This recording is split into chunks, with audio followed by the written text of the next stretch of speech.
What up, y'all? Welcome to Casa Kerins. It is your girl, Crazy Kerins, the frugal mom herself. I am in my house today. As you can see, we're still not done. There's still a lot going on. Walls have been painted. I don't know if you could tell. Dishwasher has been disconnected from the wall, but has not been moved downstairs because mama has to do that. So today we're just gonna talk, and my hair is out, y'all. Yes, it is. Y'all have not seen my hair out, but my hair is out today. So let's talk. What are we talking about today? We are talking about contractors. Do's and don'ts. So, here are some of my experiences with our recent contractor and things that I just want to put out into the universe so that if you are in the process of purchasing a home or renovating your current home or just whatever, you need to hire a contractor to do work in your house, there's just a few things that you should be mindful of. Number one, here we go, there's a list.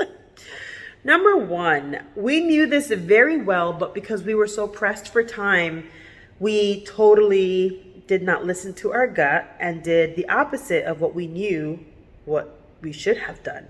And that is to get 3 quotes, guys. Get 3 quotes.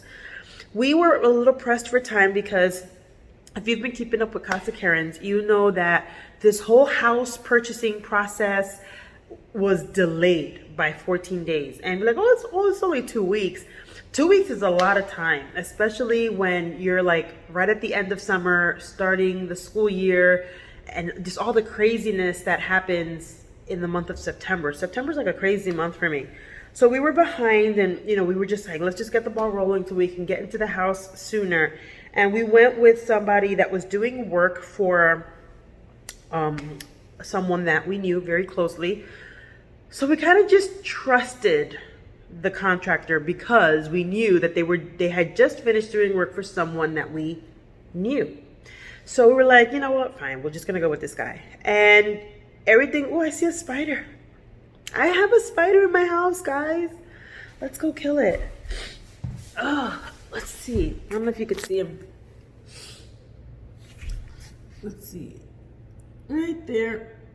There he is. Let's just knock you. Okay. So we went with this contractor guy, and it seemed too good to be true. When we gave him our wish list and he wrote down everything, he was like, yeah, I could do this, I could do that, blah, blah, blah, blah, blah, blah. Long story short, he didn't do some of the things he said he was going to do and created a little bit more of an issue with other areas in the house. So go with 3 estimates. Get 3 estimates and then make your choice. Don't just be in such a rush to get somebody into your house that you just pick any random schmo. Okay. Something else that you should do. You need to itemize everything that you want done in your house.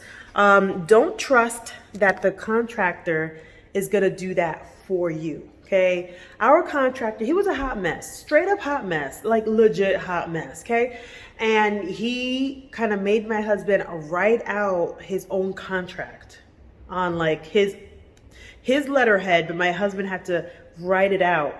And it was like, but you're the contractor. Like, we gave you the wish list. You should have presented us with a contract that is fully, like, I guess, written out with everything that we asked for and the total and whatnot. So don't trust that your contractor is going to do that.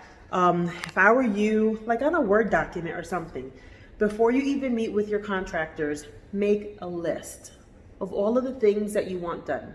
You could have like a priorities list and like a secondary list where the priority, these are things that we have to get them done. And then the secondary list is like, you know what, if there's room within our time frame and within our budget, we'll get the secondary list as well. Write it all out so y'all all clear. We had an issue where we told the contractor we wanted a specific thing.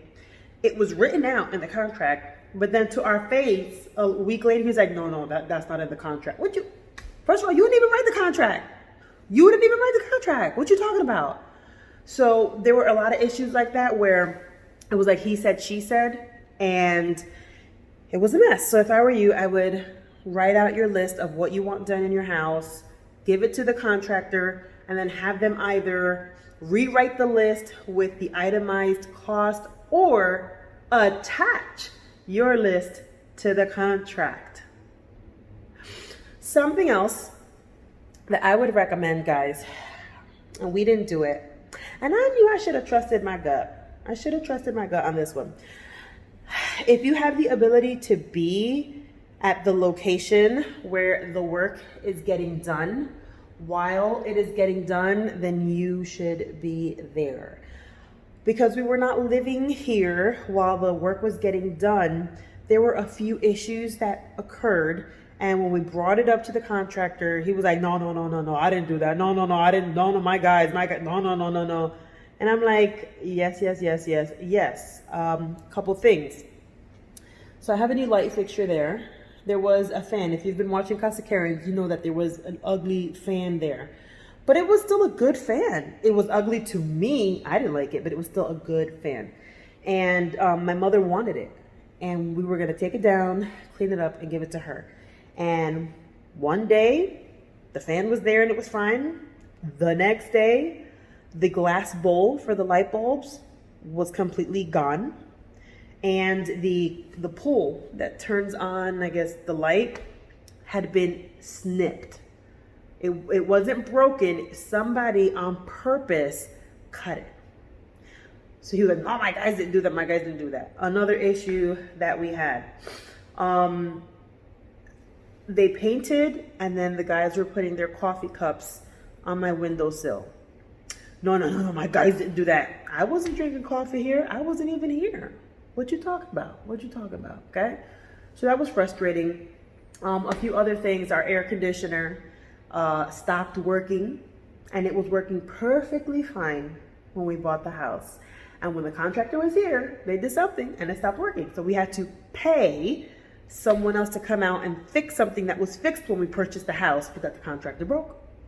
Something else, the contractor only had to do one electrical outlet. I mean, in the contract, we wanted him to fix and swap out all the electrical outlets. He didn't do it. But there was one outlet that he had to switch from one side of the wall to another side of the wall. And in doing that, he tripped up the electricity in the house, and a bunch of other outlets now don't work. And they worked when I purchased the house, because in my final walkthrough, I came with a blow dryer and I plugged my blow dryer into every outlet, turned it on to ensure that there was power, and there was power. So if I were you, if you can be present when the contractors are here, or at least regularly pop in so that they know that you are vigilant, I would do that. Okay. All in all, you need to be vocal. You need to be vocal. Be someone that advocates for your space, advocates for your property. Take pictures of everything before. The good thing is that since I vlog, I was already documenting the house. And when the contractor was trying to say, no, I didn't, I was like, yes, you did. Look at the video, look at the pictures. I was able to kind of like save myself there. But if I were you, I would honestly, again, get your 3 quotes, create your own itemized list of all of the things that you want. You could either make like an A list and a B list, priority and secondary, and then be present, be vigilant. Let the contractor know this person is going to pop in at any time during the day, or they're going to be sitting here watching my behind as I work. So I hope that these contractor do's and don'ts helped you. It wasn't like a long list, but I think that those 3 things that I just mentioned, getting the 3 quotes, itemized list, and being present and being vigilant, I think that doing those 3 things are gonna save you a ton of heartache and headache. Because I mean, I didn't even dive into half of the stuff that we're dealing with the house and the contractor. But it is what it is. We are happy with our space, and hopefully we'll be moving in soon. So thank you for watching, guys. I hope you give it a thumbs up. I hope you subscribe and that you keep coming back every Saturday for another episode of Casa Kerins. Bye.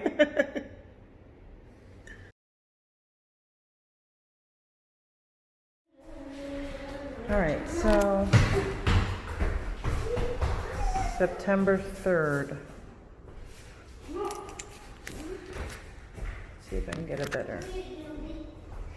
There we go. All right, closet wasn't painted. The closets upstairs were, not downstairs. Mommy. Okay, Jack, come on, puppy. Out, out, out. Out, out, out.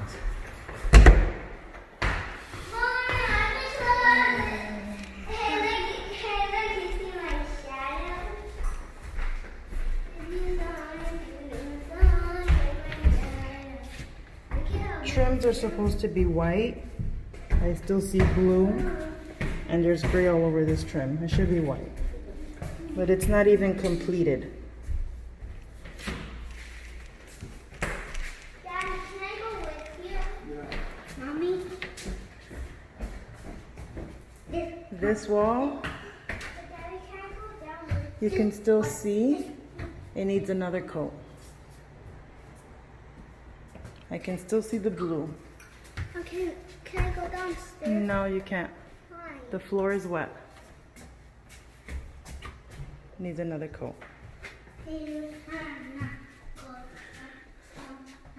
Corner, they just didn't feel like painting it. I don't even know what a breaker is in this house. Okay, so in this corner, it looks like we were rolling and decided, let's just stop. Because it's like two different colors. It could be still drying. It could be still drying, so I'm hoping that's the case. Paint splattered on the trim.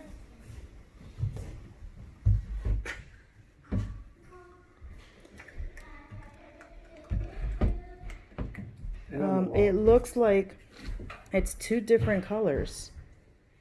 So I don't know if it's that it's wet. It's drying. It is. It's dry on the right and then still wet on the left. And that's not the color. And it isn't. This is definitely not the color that you picked. Let me go upstairs.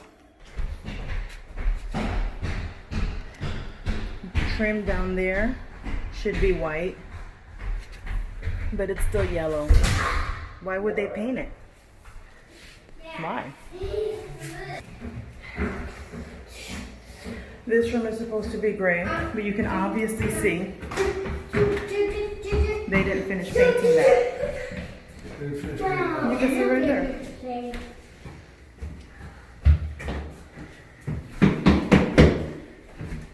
This closet was painted.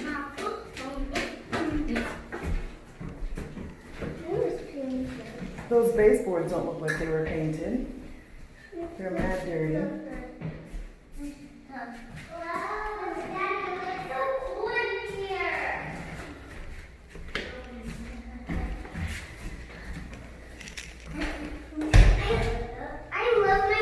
This closet was painted. Don't know why the one downstairs wasn't. What is that right there?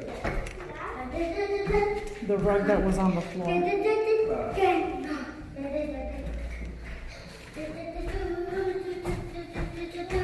Be very careful, puppy. That closet was painted, so I'm not sure why the one closet was not painted.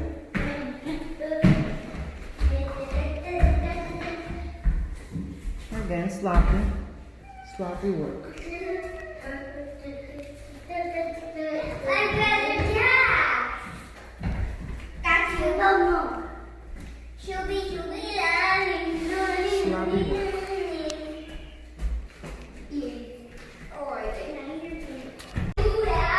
And look at the coffee rings left on my windowsill. Coffee ring, coffee ring, coffee ring.